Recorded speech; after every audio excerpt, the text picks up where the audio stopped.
Bonjour à tous, dans cette vidéo je vais vous apprendre à lire une carte isobare et aussi à comprendre de quelle manière on peut constituer ce genre de carte.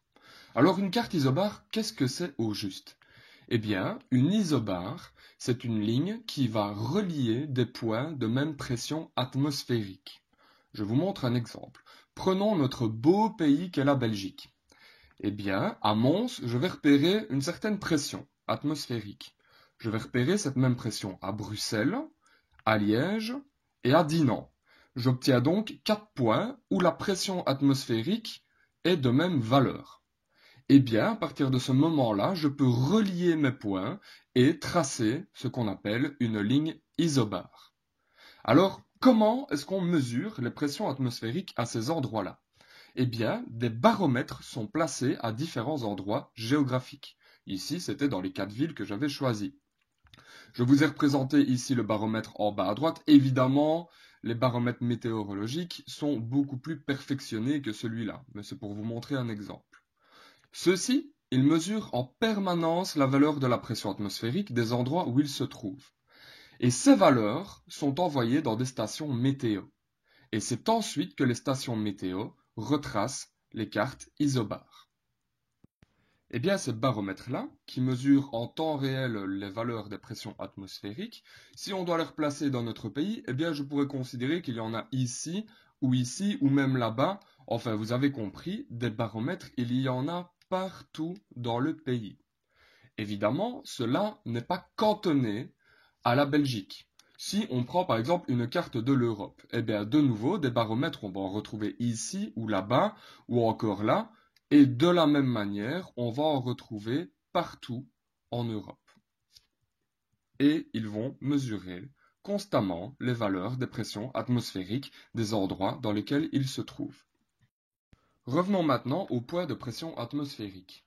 Si un baromètre mesure une certaine valeur en Pologne, la même valeur en Allemagne, en Hongrie et en Ukraine, eh bien, je peux relier ces poids-là par une ligne isobare. Et j'obtiens donc une ligne qui relie des points où la pression atmosphérique est la même.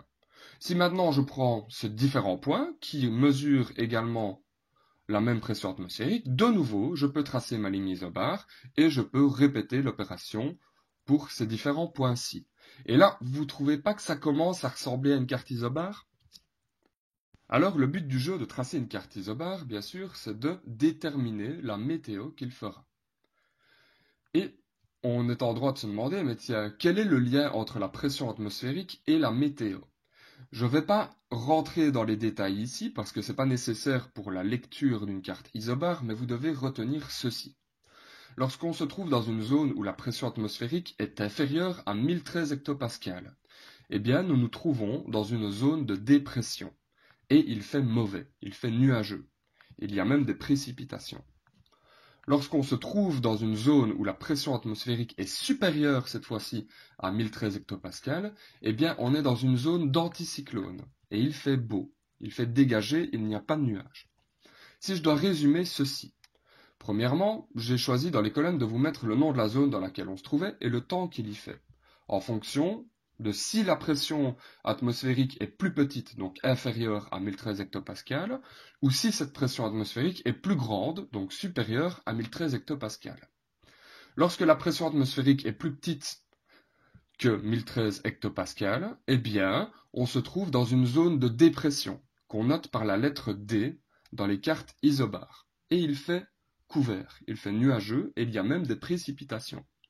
Par contre, lorsque la pression atmosphérique est plus grande à 1013 hectopascales, eh bien, on se trouve dans une zone d'anticyclone, qu'on note par la lettre A dans les cartes isobares. Et dans ce cas-là, eh bien, il fait beau.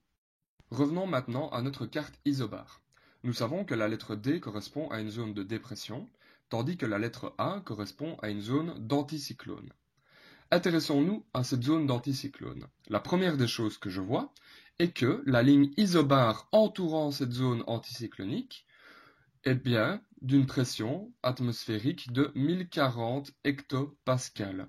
Elle est donc bien supérieure à 1013 hectopascales et il s'agit bien d'une zone anticyclonique. Par rapport à la zone de dépression située en bas de l'image, Encore une fois, je peux vérifier que les pressions atmosphériques de la ligne isobare qui entoure cette zone de dépression est de 1010 hectopascales. Elle est donc bien inférieure à 1013 hectopascales. Et il s'agit exactement de la même chose pour la zone de dépression au-dessus de l'image. Les pressions atmosphériques des lignes isobares sont bien de 1010 et de 1000 hectopascales. Encore une fois, elles sont inférieures à 1013 hectopascales et nous sommes bien dans une zone de dépression. Faisons maintenant le lien entre ces zones de dépression, ces zones anticycloniques, et le temps qu'il y fait. À chaque fois qu'il y a une zone de dépression, nous pouvons constater qu'il y fait mauvais. Il pleut, ou en tout cas, il fait nuageux. Donc, dans cette zone de dépression-ci et celle-ci, il fait mauvais. Dans la zone de dépression en bas de l'image, il fait mauvais également. Tandis que pour la zone anticyclonique, eh bien, il y fait dégager et le temps y est beau. Ici, ici, ici ou encore là-bas.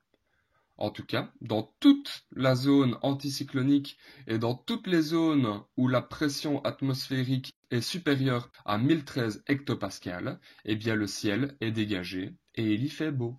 Comparons maintenant notre carte isobare, qu'on peut également appeler bulletin météo, avec notre image satellite. Je prends mon bulletin météo d'un côté et mon image satellite de l'autre. Regardez un petit peu les images. À chaque fois qu'on se trouve dans une zone anticyclonique, le ciel est dégagé et par conséquent, il y fait beau. C'est ce que nous avions vu précédemment. Tandis que lorsque nous nous trouvons dans une zone dépressionnaire, où il y a une dépression, eh bien, le ciel est couvert, donc il fait nuageux ou il y a même des précipitations. Il pleut donc. Je vous montre ici un autre exemple où on voit bien exactement la même chose. À chaque fois que nous nous trouvons dans une zone de dépression, il fait nuageux, tandis que lorsqu'on est dans une zone anticyclonique, le ciel est dégagé et par conséquent, il fait beau. Voilà, je pense avoir terminé avec l'explication des cartes isobars et leur interprétation d'un point de vue météorologique. Si vous avez n'importe quelle question, n'hésitez surtout pas à m'envoyer un mail ou à me contacter sur YouTube ou grâce au site internet. À bientôt!